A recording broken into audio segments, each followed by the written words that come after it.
Hola, soy Isabela Montero Torres. En este video abarcaré lecturas que corresponden a la sesión número 21, denominada La resurrección de la carne.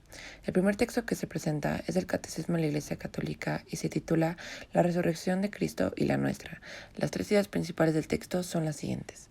Primera idea, el credo cristiano culmina en la proclamación de la resurrección de los muertos al fin de los tiempos y en la vida eterna. Segunda idea, creer en la resurrección de los muertos ha sido desde sus comienzos un elemento esencial de la fe cristiana.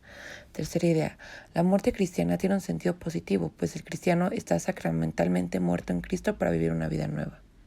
Un resumen del texto es el siguiente. Se comienza hablando sobre el credo cristiano, afirmando que culmina la proclamación de la resurrección de los muertos al fin de los tiempos y en la vida eterna. Se entiende además que del mismo modo que Cristo ha resucitado verdaderamente de entre los muertos y que vive siempre, igualmente los justos después de su muerte vivirán para siempre en Cristo resucitado. Además, Él lo resucitará en el último día. Por lo anterior se aclara que como la suya, nuestra resurrección será obra de la Santísima Trinidad. Más adelante se destaca lo que el término carne implica, afirmando con ello que designa al hombre en su condición de debilidad y de mortalidad. En la misma idea se afirma que la resurrección de la carne significa que después de la muerte no habrá solamente vida del alma inmortal, sino que también nuestros cuerpos mortales volverán a tener vida. Un punto importante se destaca es que creer en la resurrección de los muertos ha sido desde sus comienzos un elemento esencial de la fe cristiana. Más adelante se habla sobre la resurrección de los muertos, la cual fue revelada progresivamente por Dios a su pueblo.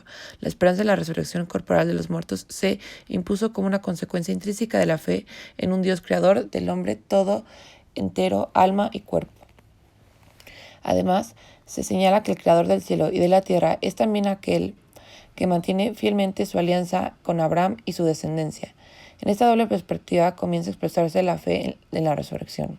Se señala también que ser testigo de Cristo es ser testigo de su resurrección.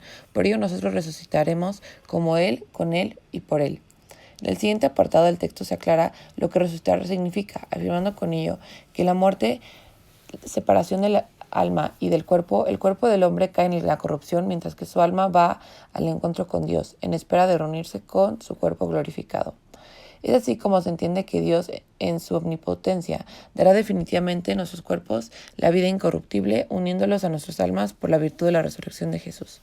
Se aclara también que quienes hayan hecho el bien resucitarán para la vida, y los que hayan hecho el mal para la condenación. En cuanto al cómo resucitará, se afirma que Cristo resucitó con su propio cuerpo. Como ocurrirá la resurrección, sobrepasa nuestra imaginación y nuestro entendimiento. No es accesible más que en la fe. Para nuestra participación en la Eucaristía nos da ya un anticipo de la transfiguración de nuestro cuerpo por Cristo. Finalmente se afirma que la resurrección ocurrirá el último día, al fin del mundo. En el siguiente apartado se recalca que nosotros ya hemos resucitado en Cristo. De hecho, gracias al Espíritu Santo, la vida cristiana en la tierra es desde ahora una participación en la muerte y en la resurrección de Cristo. Más adelante se habla sobre el morir de Cristo Jesús, afirmando con ello que para resucitar con Cristo es necesario morir con Cristo. Es necesario dejar este cuerpo para ir a morar cerca del Señor. Un punto importante a destacar es el sentido que tiene la muerte cristiana, aclarando con ello que gracias a Cristo, la muerte cristiana tiene un sentido positivo. La novedad esencial de la muerte cristiana está por el bautismo, pues el cristiano está ya sacramentalmente muerto con Cristo para vivir una vida nueva. Se cree que si se muere en la gracia de Cristo, la muerte física consuma morir con Cristo y perfecciona así nuestra incorporación a Él en su acto redentor. Por lo anterior se entiende que la visión cristiana de la muerte se expresa de modo privilegiado en la liturgia de la Iglesia, y por ello la Iglesia nos anima a prepararnos para la hora de nuestra muerte, a pedir a la Madre de Dios que interceda por nosotros. Es la hora de nuestra muerte, y a confiarnos a San José, el patrono de la buena muerte. El segundo texto es del Evangelio y se titula Evangelio según San Marcos capítulo 11. Las tres ideas principales del texto son las siguientes. Primera idea, Jesús maldice una higuera con hojas y ordena que nunca jamás nadie coma frutos de ahí, mostrando así su autoridad y poder. Segunda idea, Jesús recalca que todo cuanto se pida en la oración hay que creer que se nos concedió, pues así se obtendrá. Tercera idea, Jesús afirma que cuando nos pongamos a orar, perdonemos lo que tengamos en contra de otros, para que también nuestro Padre del Cielo nos perdone nuestras culpas. Un resumen del texto es el siguiente. Se comienza narrando sobre la entrada triunfal de Jesús a Jerusalén. Jesús envía a sus discípulos para que le traigan un pollino para montarlo, entrando con él a Jerusalén, reflejando sobre su humildad, pues decidió montar un once mental a pesar de lo importante que él es. Esto demostró a su vez que venía como un hombre de paz, pues él no iba a Jerusalén como general para conquistar, sino como un siervo que debía de padecer. Apenas Jesús hizo su entrada, muchos lo alababan y bendecían. Más adelante se narra el suceso en el que Jesús maldice una higuera con hojas y ordena que nunca jamás nadie coma frutos de ahí, a lo que sus discípulos obedientemente lo oyeron y obedecieron, como lo hacían de costumbre.